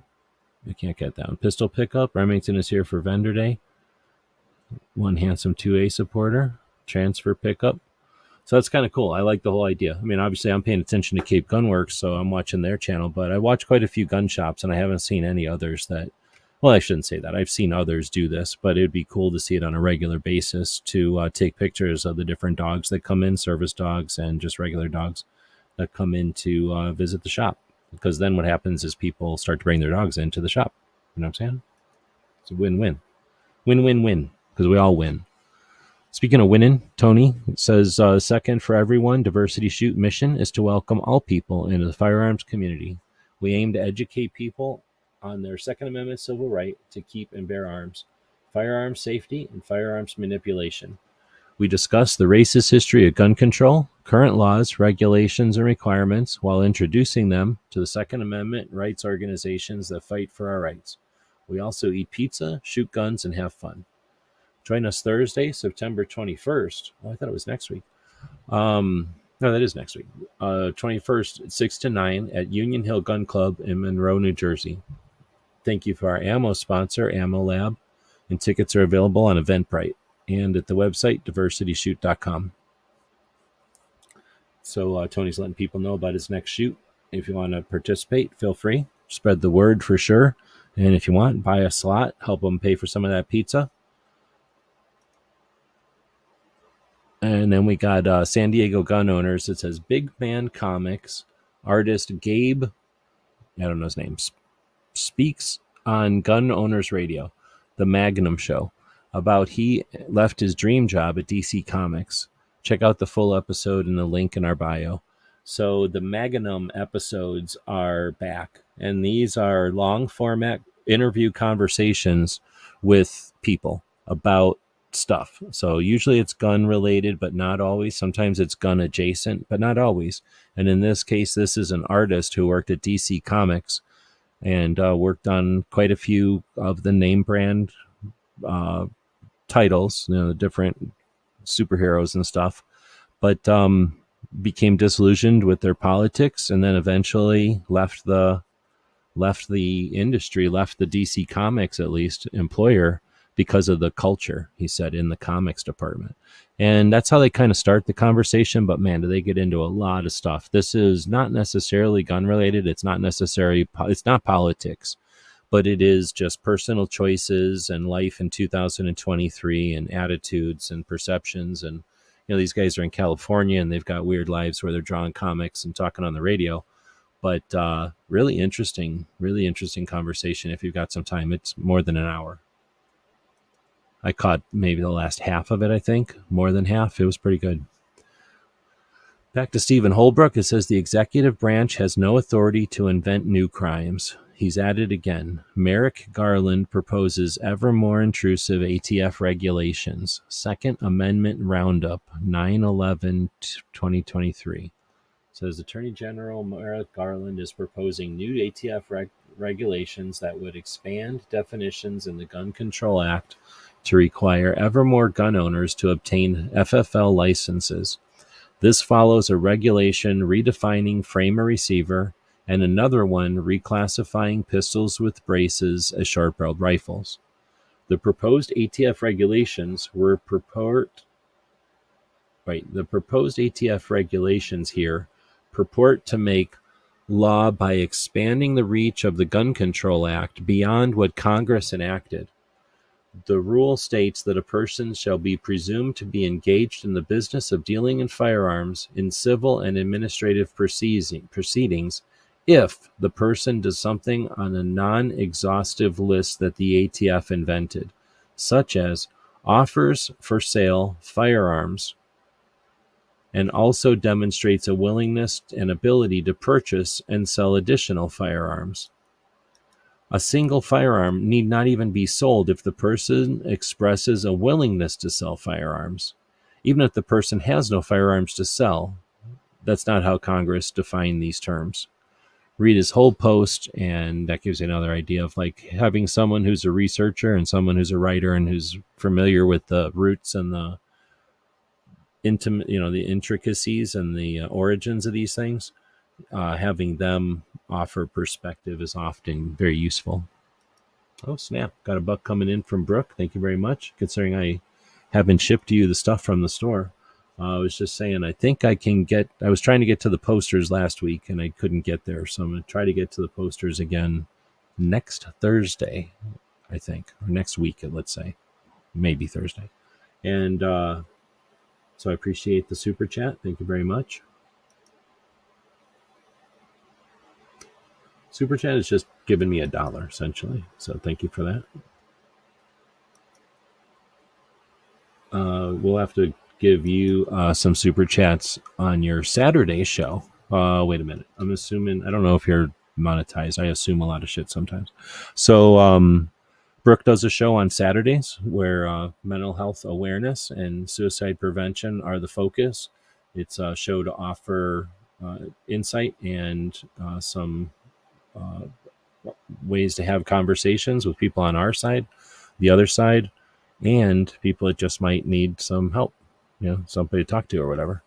Not necessarily in a therapy type of way as much as a perspective and like, let's all change the narrative. Let's all create some, remove some barriers to entry. Let's talk about mental health the same way we talk about having a broken leg or a broken finger. Nobody bats an eye to talk about a broken finger and your theories or your experience in the healing. But when we have mental health issues because of perceptions of the media and perceptions of government, people have an interest in our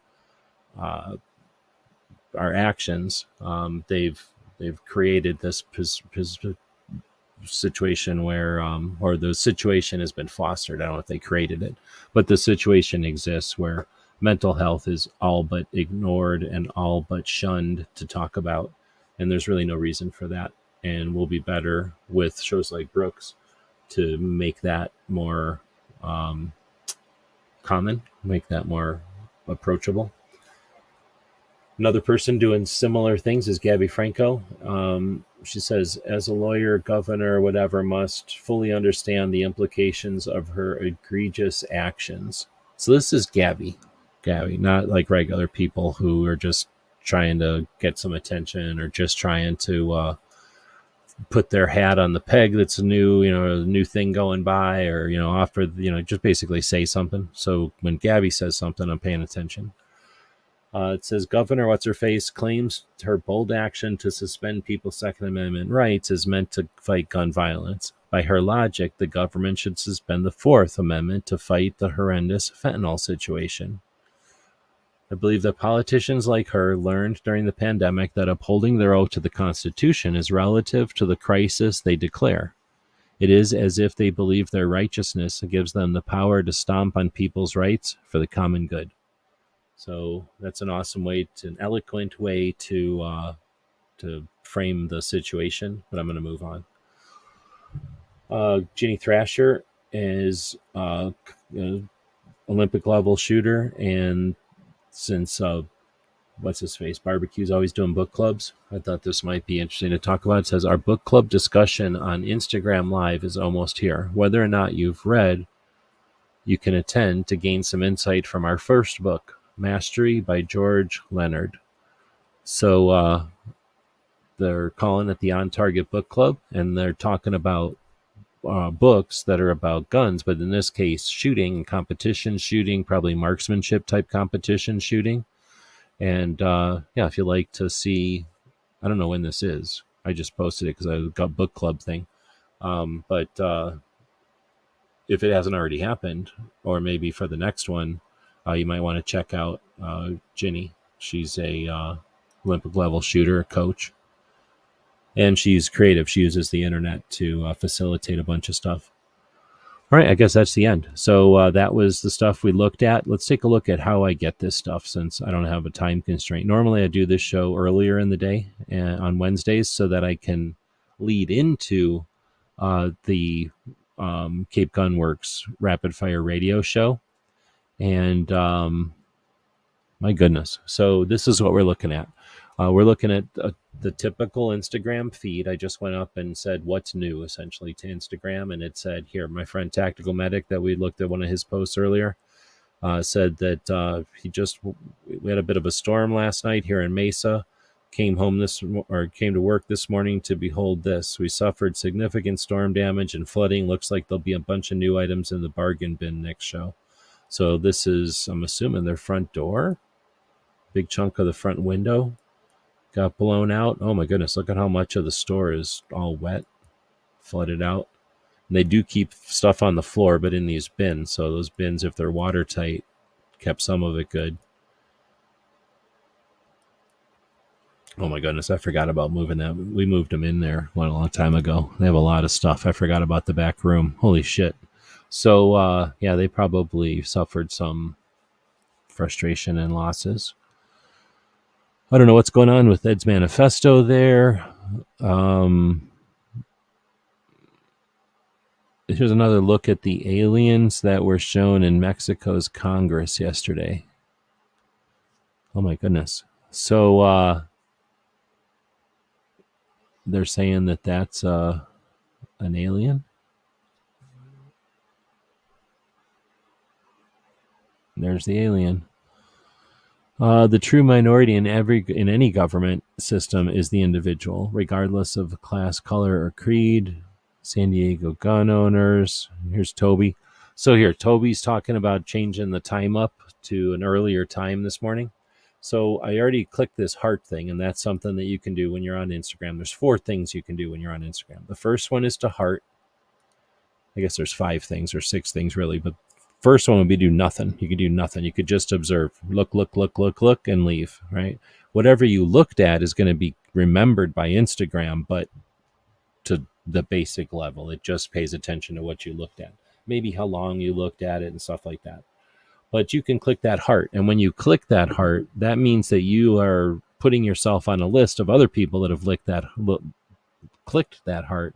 And you can find that list by clicking on who it says and others.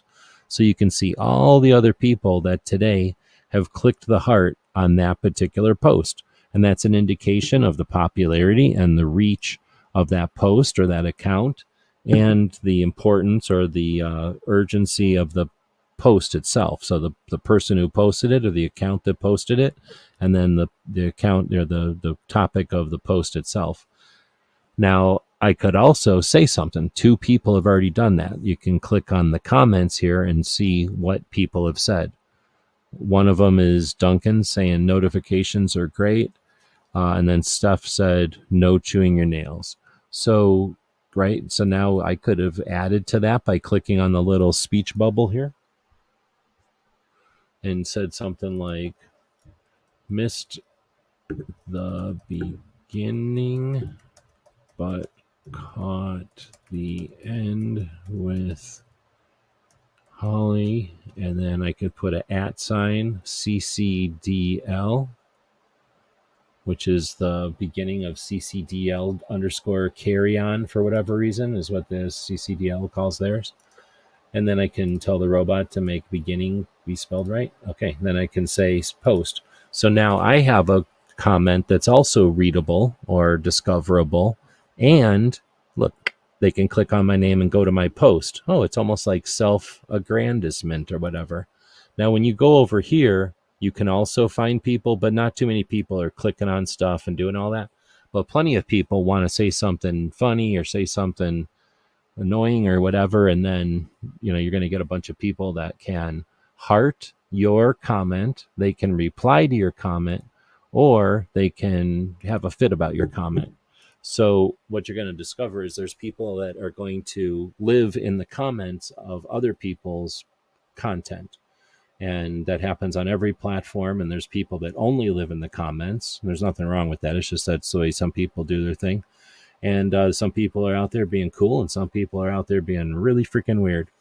So that's the next thing, is clicking on the speech bubble. And then you get this little paper airplane. And we're on a computer, so it's a little different here than it is on a phone. So if we were on a phone and I clicked this little paper airplane, it would shove this square up into my circles. So everybody's got these circles, and I never look at them because usually they're weird. I'm going to click on Cheryl. She'll have a normal one. These are stuff that people are scared to put on regular Instagram, so they put it in their circles because it's only going to last for 24 hours, and they can act like it never happened. So people will say dumbass shit up here. People will be weird up here. And a lot of people only hang out up here because it's kind of a different realm. Well, usually it's something like this where you got to pay attention to it, and it's might as well go watch YouTube. Or it's somebody reposting. So if I would have clicked that little paper airplane, I would have put Cheryl's post up into my circles, and that's what Cheryl did. Cheryl is reposting from DC Project, I think. So you can see what other people are reposting when you go up and surf the circles up there. It's almost like a whole different part of YouTube, a whole different part of Instagram in a way.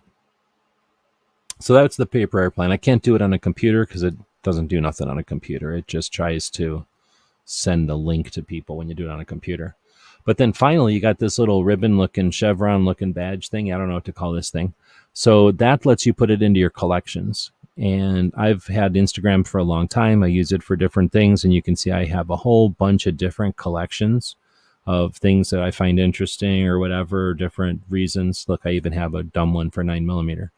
So that saved that to 9mm, but I don't want that saved to 9mm. This is a decent post. So I can unsave it, and then I can go back and resave it to whatever, just plain old nothing. Or I can save it to one of these specific ones. Like I might save it to gun shop since it's about a gun shop. I might save it to radio shows since it's about radio shows.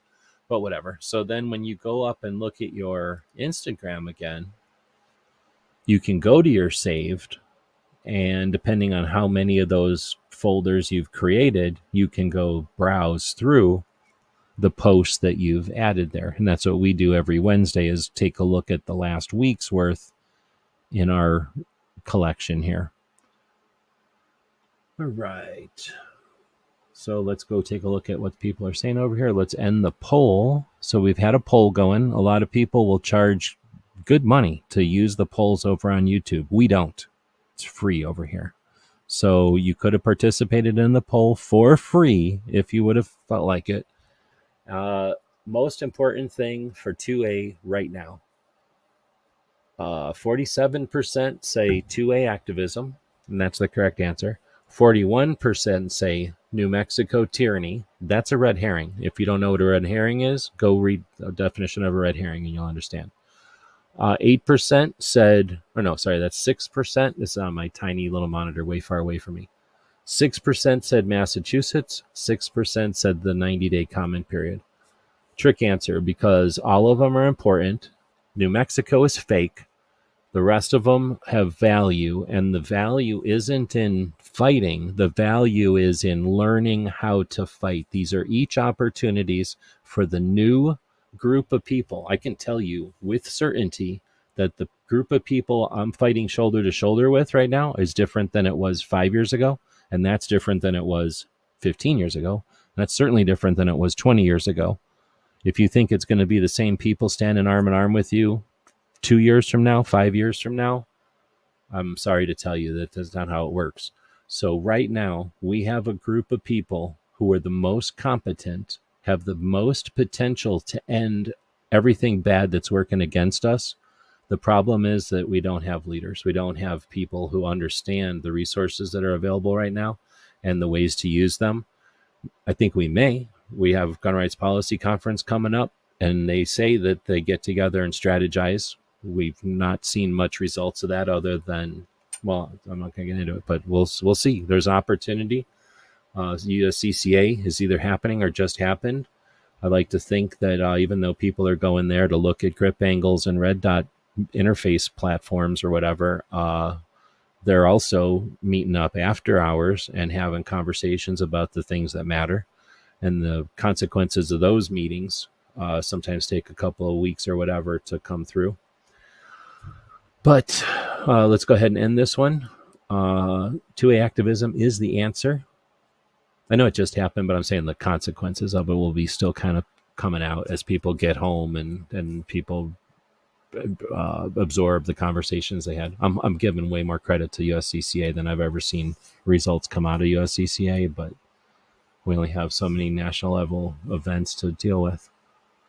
Let's see. So let's go backwards. Brooke is saying that just happened. Thank you.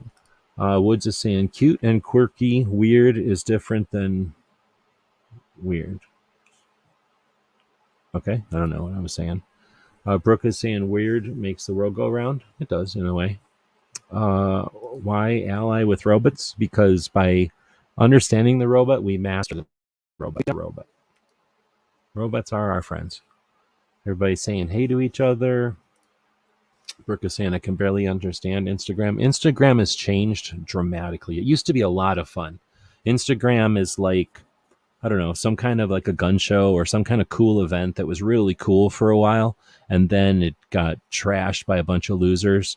and then it's like gutted out and shitty. And then I go there because I'm used to it and it's easy and it's convenient. And I do communicate with some people on it. It's like faster than, I can zip over here to this little triangle over here. I don't think I should, because you'll see everybody's messages and stuff. But there's mostly I'm using Instagram as a communication tool, peer to peer, individual to individual. And then there's all this stuff that's shared.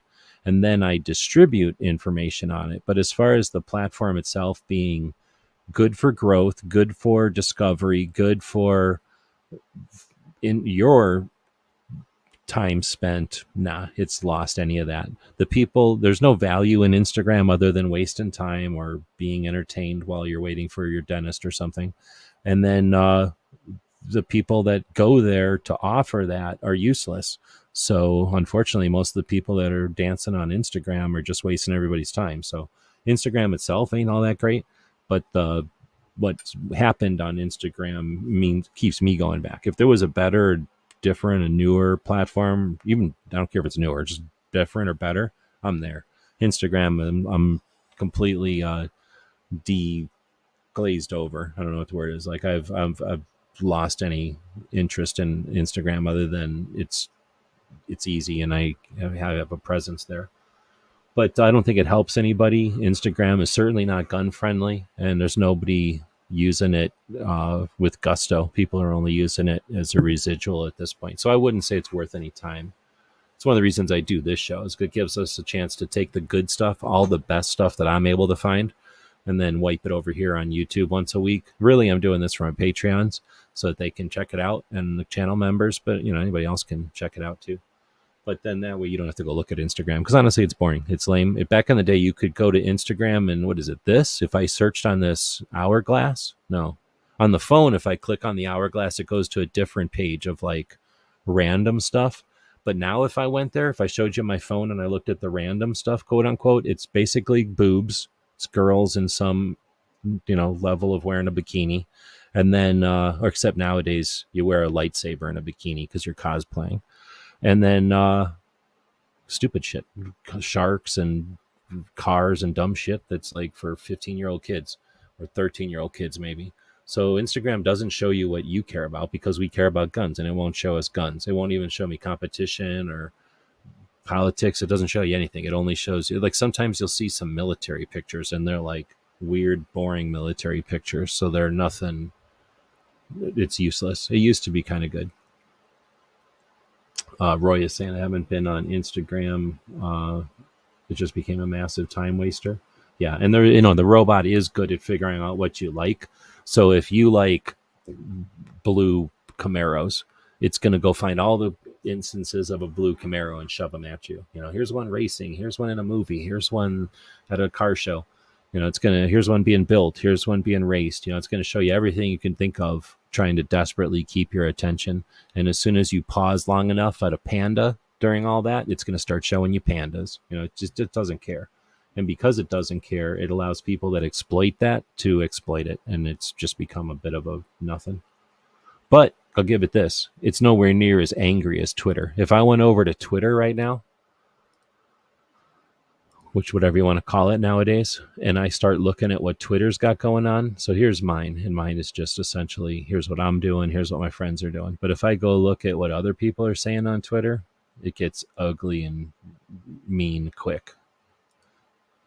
You will lose. Oops, I'm clicking the wrong thing. Firearms policy, something or another. Here's Susan. So we'll heart that. An IBM ad, thanks. So there's Toby. Okay, that one's not too bad. Video music, I don't know what that is.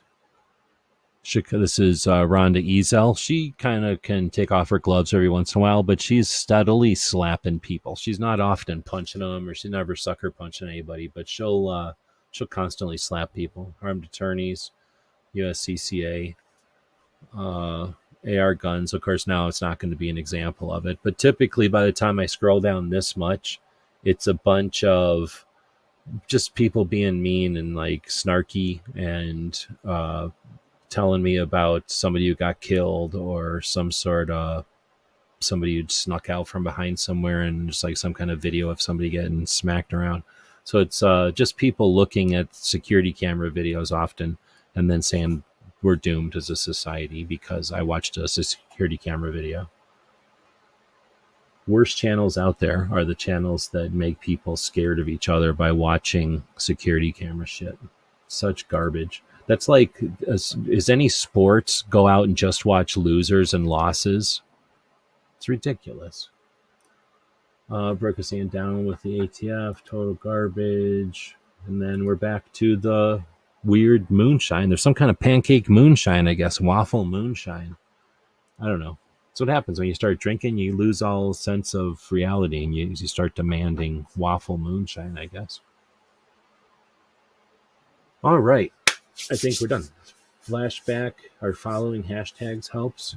There are some strategies for people like Susan, who I can imagine actually are trying to keep in touch with friends. There are some strategies, and that's how I manage through, is I have direct, I'm following certain people, so I see their feeds, and then everyone, well, I guess if I wanted to, I would know how to go navigate some hashtags, but you're right. There are some ways that you can use the platforms.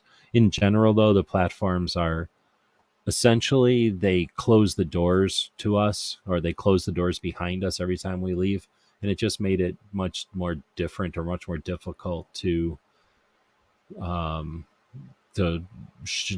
people follow you. You used to be able to say, hey, I'm going into Instagram, follow me through here, here, and here, and here. And then they kind of make that less and less possible.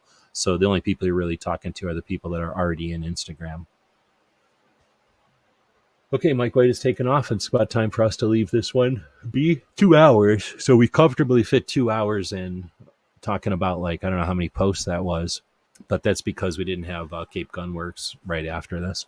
So normally this will be on in the morning, and we'll go into, we'll end it right as Cape Gunworks starts their show. I'm going to recommend that you go watch Cape Gunworks. I think it's going to still trigger that. And even though it's already happened, it'll trigger that. It'll recommend that you go watch it. We'll stop this from doing that. We'll say thanks again once more for everybody joining. If I missed anybody in the comments, it's not intentional. I just missed it here, trying to do everything myself. My co-host has left me. He's you can hear him snoring, maybe. I don't know how good this mic is.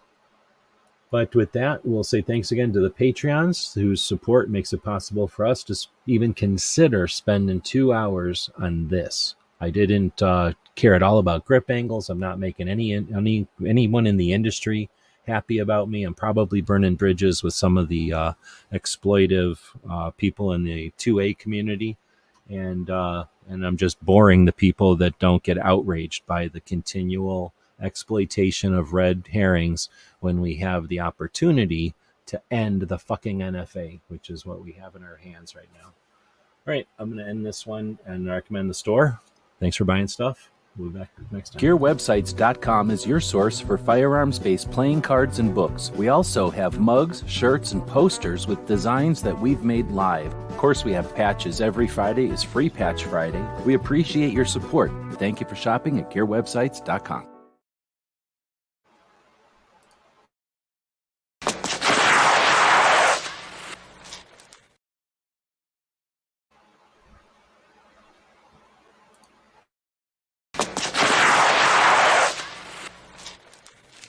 Shit.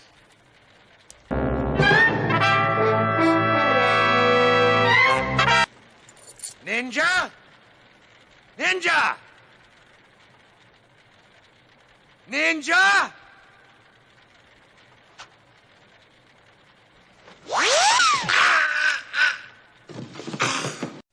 It's 11:59 at Radio Free America.